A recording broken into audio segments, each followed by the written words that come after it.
mudatee jiru seera edileetiin to'achuun rakkisaa ta'eera jechuudhaan labsiin yeroo atattamaa manni maree ministeerota Itoophiyaa baase mana maree bakka bu'ootaatiin ragga'eera.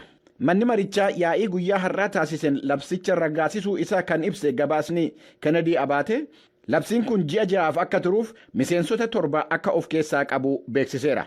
Koreen labsii kana olaantummaadhaan raawwachiisu ajajoota waraana biyyattii Jeneraal Biraanuu Juulaatiin kan hoggamu akka ta'u labsichi ibseera. Pirezidaantiin biyya Keeniyaa Uhuruu Keeniyaataa okorrii Itoophiyaa keessatti babal'achaa deemaa jiru dhaabbate akka mariin jalqabamu gaafachuu isaanii Daayiriktarrii dhaabbata gargaarsa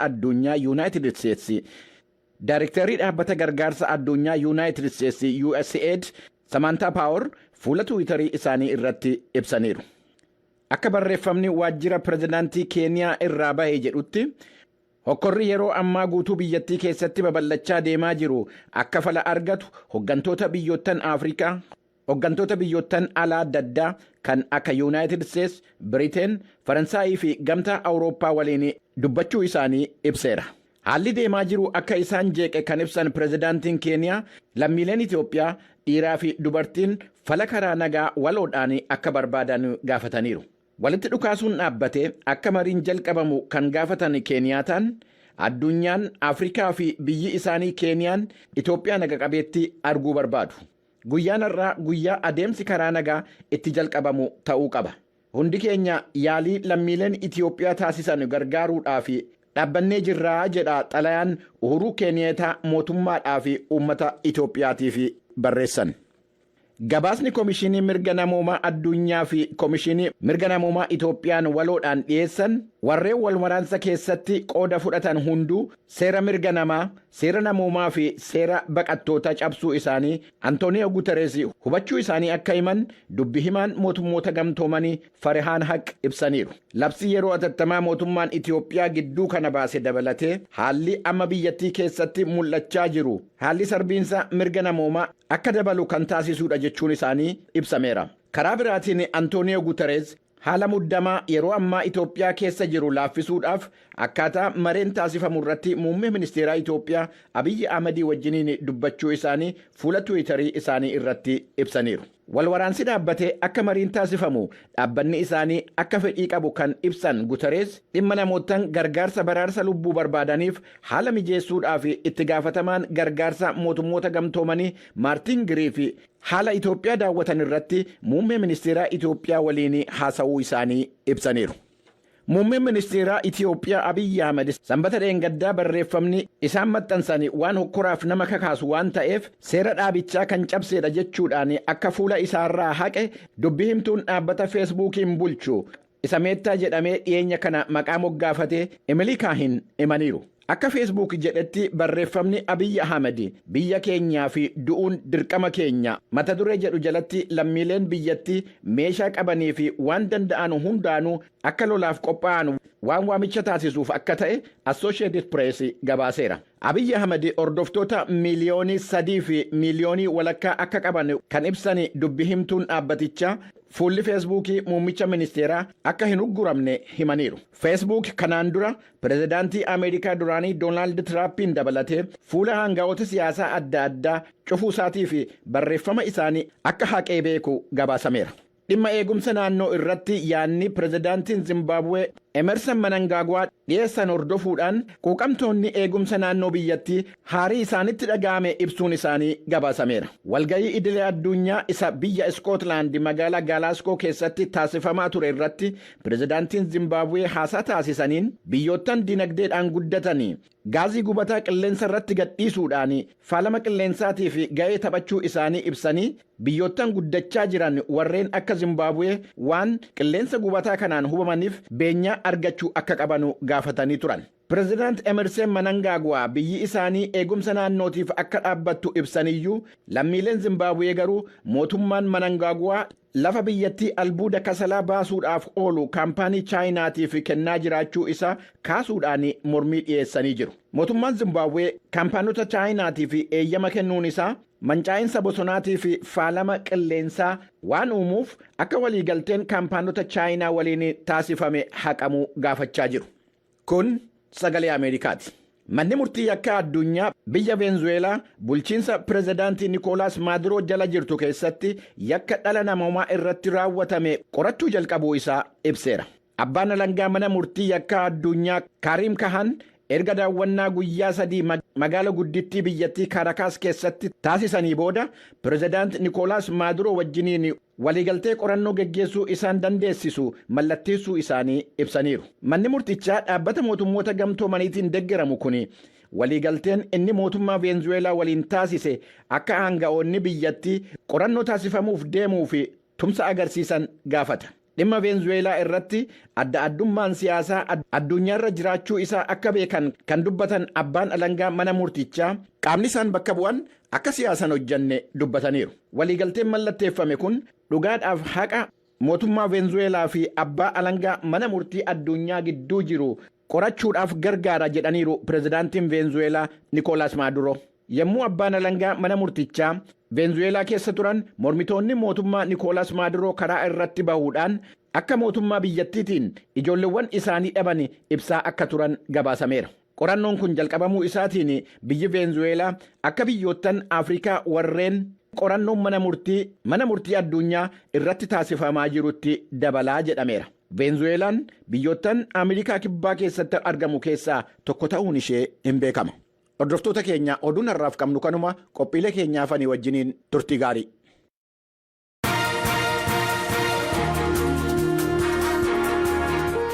Kan hordofaa jirtan sagalee Ameerikaa sagantaa afaan Oromooti. Daawwattoota keenya raadiyoo dambalii gabaabaa meetir baandii 31 22 fi 25 irratti illee nu argattu nu hordofaa. Amma gara gabaasaalee keenyaatti ceena.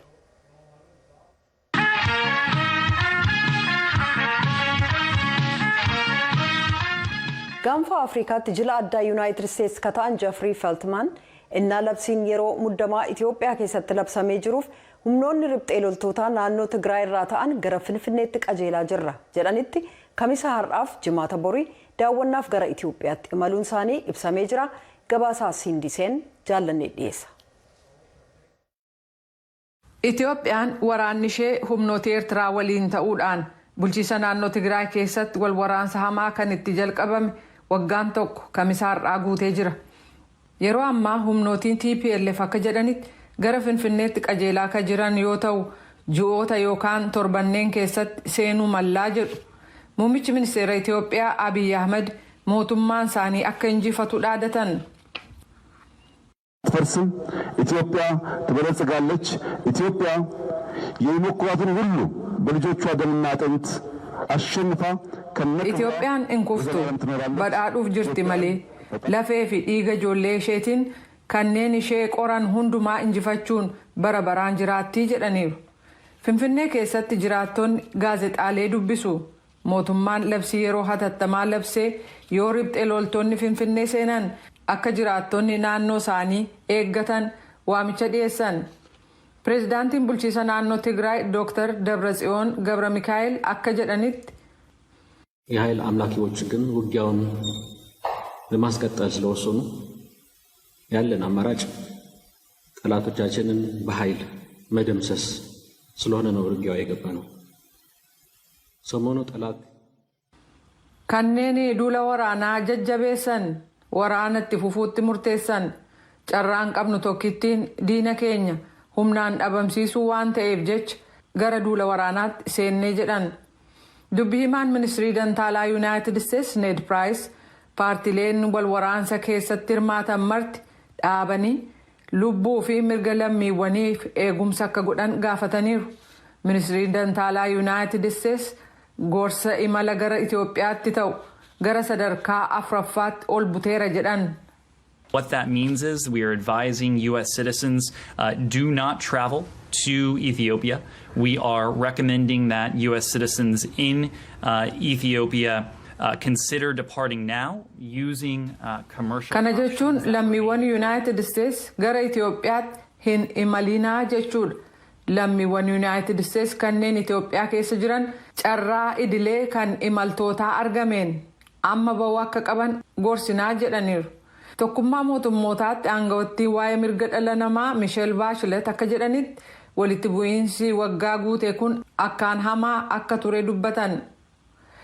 We have reasonable grounds to believe that during this period, all parties to the Tigray conflict have committed violations of international human rights, humanitarian and refugee law. Waggaa tokkotti walitti bu'iinsa Tigraay keessatti gaggeeffameen kanneen itti hirmaatan seera mirga dhala namaa, kan gargaarsa dhala namaa fi kan baqattootaa addunyaan baase cabsuu isaanii amanuudhaaf waan bu'uura ta'e qabnaa jedhaniiru.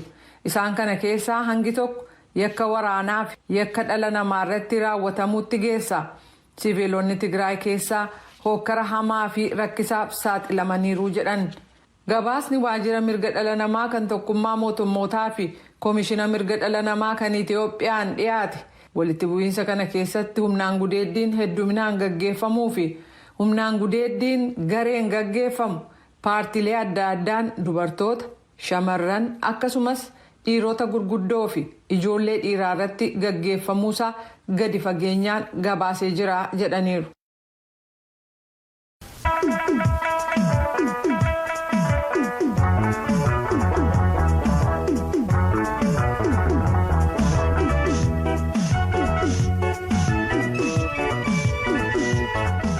Magaalota Oromiyaa tokko tokko keessatti tajaajilli daataa intarneetii bilbilaan kennamu erga dilbata darbee addaan citu jiraattonni tokko tokko sagalee Ameerikaatti himan.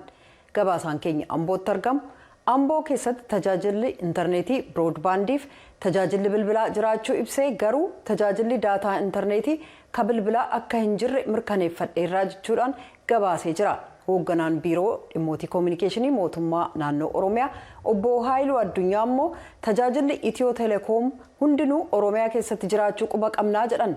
Dhimma kanarratti hoogganoota olaanoo Itiyoo Telekoom irraa odeeffannoo dabalataa argachuuf irra deddeebiin bilbilee hanga ammaatti deebiin arganne. Naakoor Malkaatu Amboorraa erge. Jiraataa magaalaa Amboo obbo Yoobsan Bulloo tajaajilli intarneetii daataa bilbilaatiin kennamu erga dilbata torban darbeetii magaalaa Amboo keessa jiraachuu dhabuudha kan dubbatan. Tajaajila intarneetaa kan bilbilaati kan daataa bara kana keessa yeroo irraawwatu. Sababiin ittiin citee ammaaf wanta nagaheen jiru.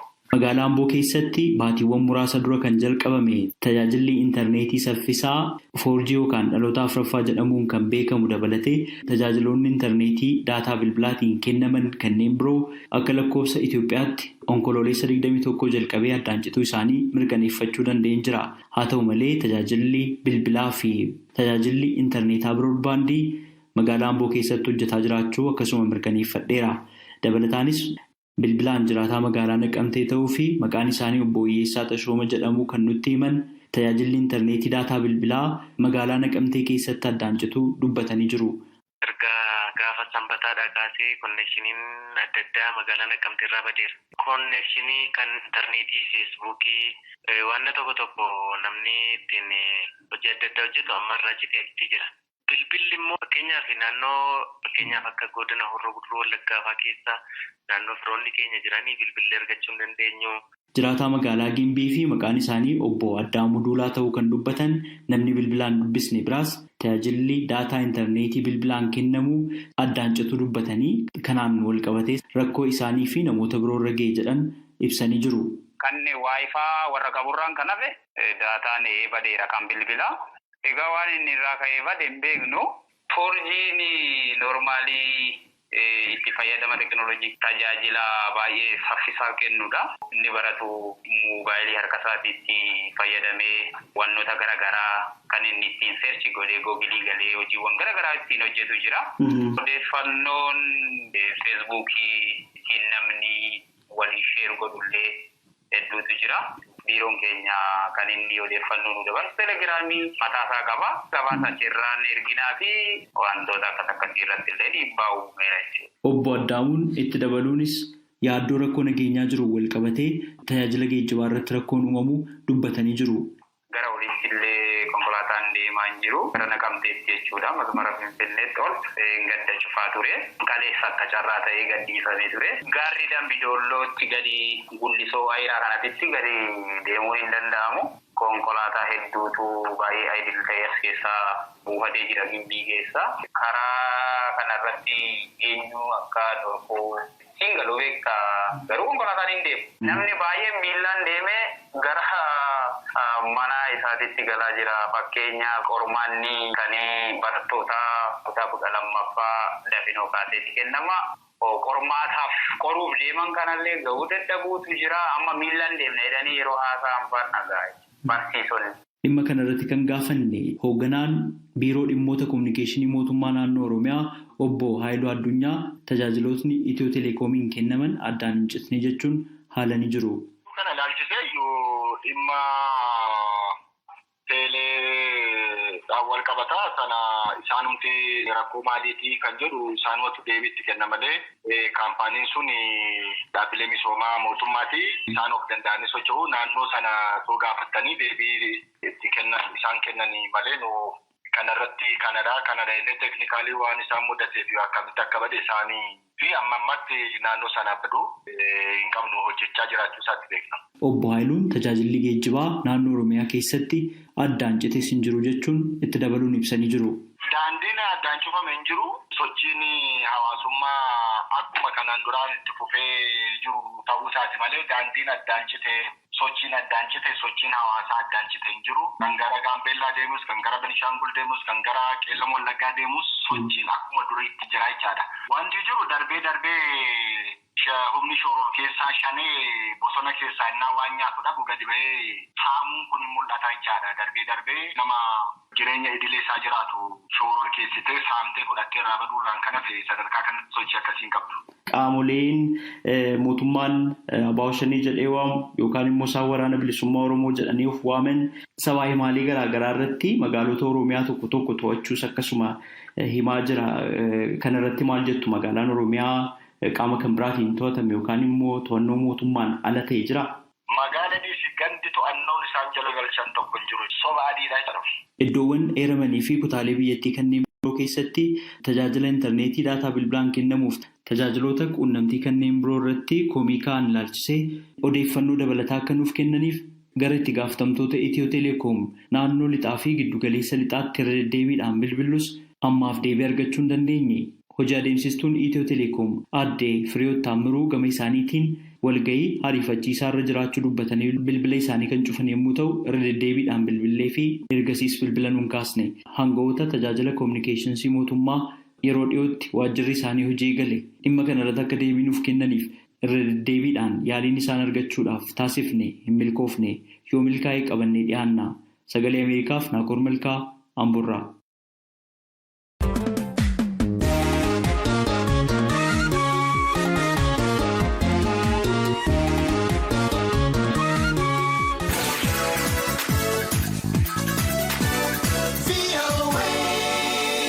Daawwattootaaf dhaggeeffattoota keenyaa sagalee Ameerikaa sagantaa afaan Oromoo galgala keessaa sa'a 2 walakkaa jalqabee haga sa'a 3tti teessoo keenya saatalaayitii Itiyoosaat kan armaa gadii irratti nu argachuu dandeessu.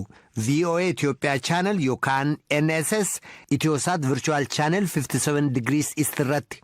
Lakkoobsa addaa ka sistemii Virtual Channel ammoo daawwattootaaf dhaggeeffattoota Itoophiyaa Eertiraaf Jibutiitiif 6,230 ka Somaaliyaatiif 6,231 ka Keeniyaatiif 6,232 hordoftoota VOA 24 yookaan VOA 24f 6,233 akkasumas daawwattoota VOA TV yookaan TVMC duwwaajaaf 6,229 kana malees marsariitii keenya VOA afaan Oromoof fuulawwan miidiyaa hawaasummaa keenyaa ka Feesbuukii, Tiwiitarii, Inistaagiraamii fi Yuutuubii irratti nu argachuu dandeessu.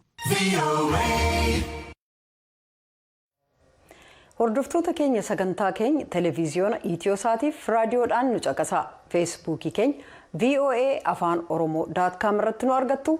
Qophii itti aanutti ceenaa qophii fayyaa.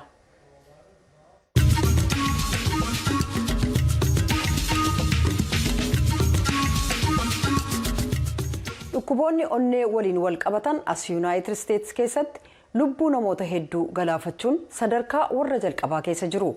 Kana laalchisee jaallanneen ogeessa addaa kan waa'ee onnee yookaan kaardiyooloojistii ka ta'an Dr. Ayyala Baqqala waaltaa wal'aansa fayyaa Seent Riitaa isa Liimaa Ohaayoo jirurraa dubbisteetti. Gara sanatti ceena.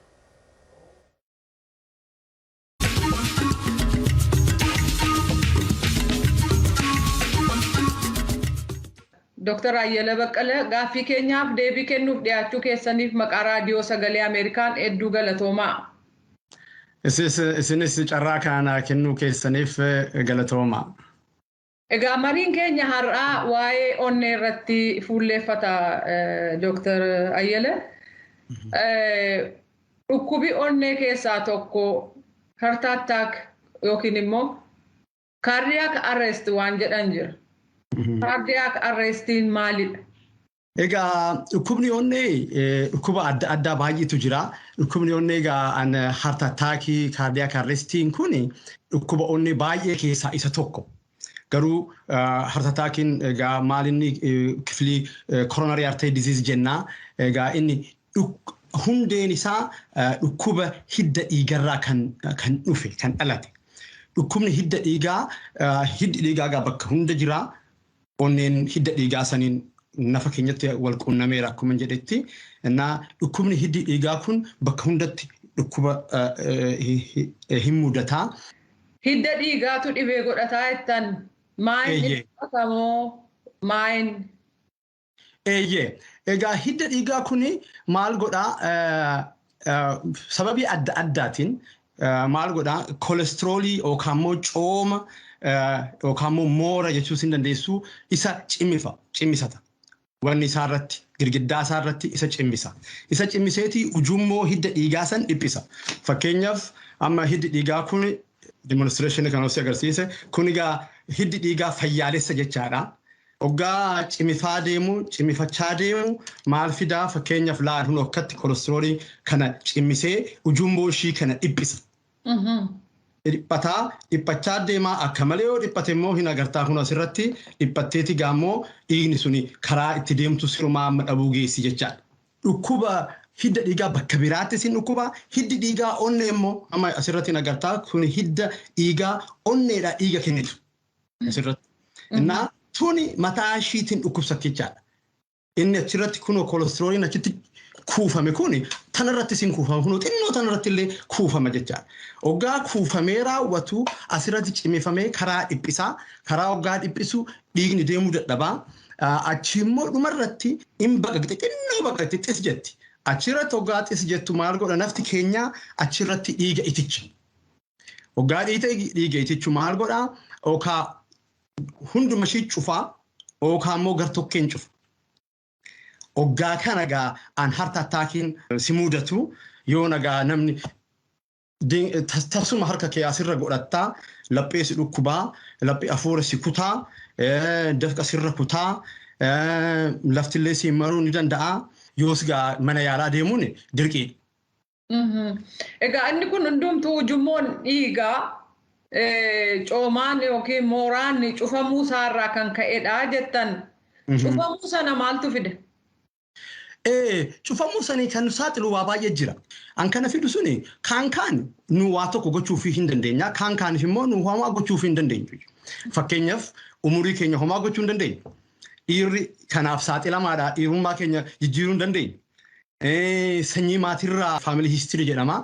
Warrarraa fudhattus kanas jijjiiruu hin dandeessu. Garuu waa baay'ee jiran of keenya jijjiiruu dandeenya. Mallattoonni dhukkubi kun agarsiisu maal gara sanatti hin fiduuf jedhe?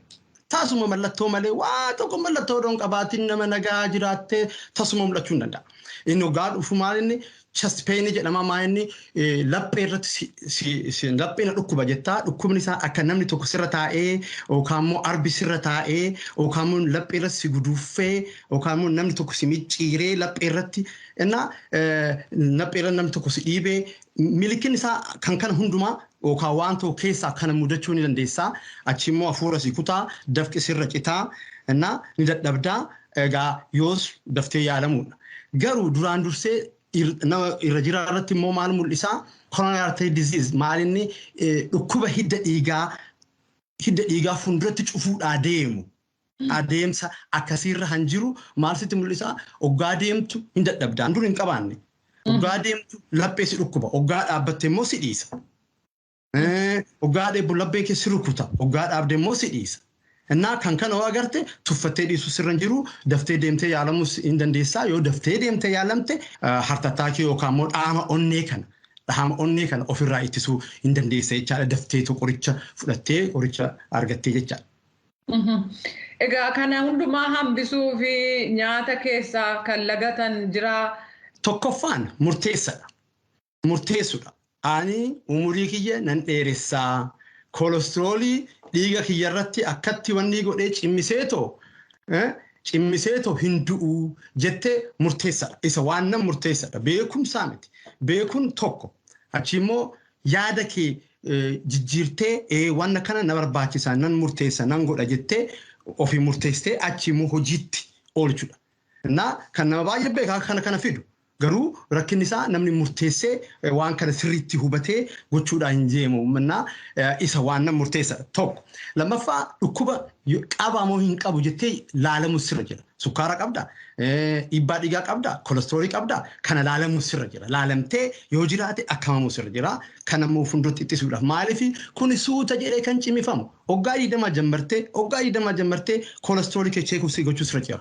Yoo qabaateef yoo hin qabaanne beektee yoo hin qabaanne gaarii yoo qabaatte immoo achi immoo iyyaalamta jechaadha funduraa fi dhahama onneet ofirraa ittistaa jechaadha. Sigaaraa xuuxuutta ta'e dhiisu sirra jira murteessitee ispoortii yoo dandeesse qanumaan yookaan immoo bultii 5 torbanitti daqiiqaa 30 gochuu sirra jira.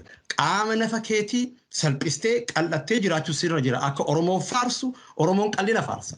Qallaa kiyya jedha. Akkasitti qallina Oromoon dur beeku nu har'a kunoo itti deebi'uuf deemnaa isatti yaallaa isa gochuun dhiphina qabaatte dhiphina dhiisuu dhugaatii dhiisuu kan kana gaa angooteetoo ofirraa ittistu dhukkuba onnee fuulduratti dhufuu danda'u. Fakkeenyaaf nyaata keessaa namoonni rakkina akkasii qaban wanni lagachuu qaban waan akkamii? Wanni lagachuu qabani cooma baay'isuu miti. Cooma baay'isuu miti. Pirootiinii nyaachuu hin danda'u. Waan pirootiinii ta'e baay'ee dafee daayijestiiin ta'u pirootiinii nyaachuu hin danda'u. High fiber diet jechuun akka baaqelaa, shumburaa, ataraa kan kana nyaachuu kuduraaf muduraa kana ittuu giriinii goommana, jarufee, goommana keenya goommana biyyaasan. Amma nyaachuun raafuu amma nugee nyaachuun nurra jira. Qaama keenya sirriitti eeguun nurra jira. Yoo qaama keenya salphifnee xinneessine qaama keenya sirriitti eeguun nurra jira. Garuu nyaata madaalawaa hundumarraa argachuun immoo barbaachisaadha. Tole Dr. Ayyala Baqqalee deebinuu laattaniif maqaa raadiyoo sagalee Ameerikaan hedduu galatoomaa. Fayyaa ta'eetis waan carraa kenniteef.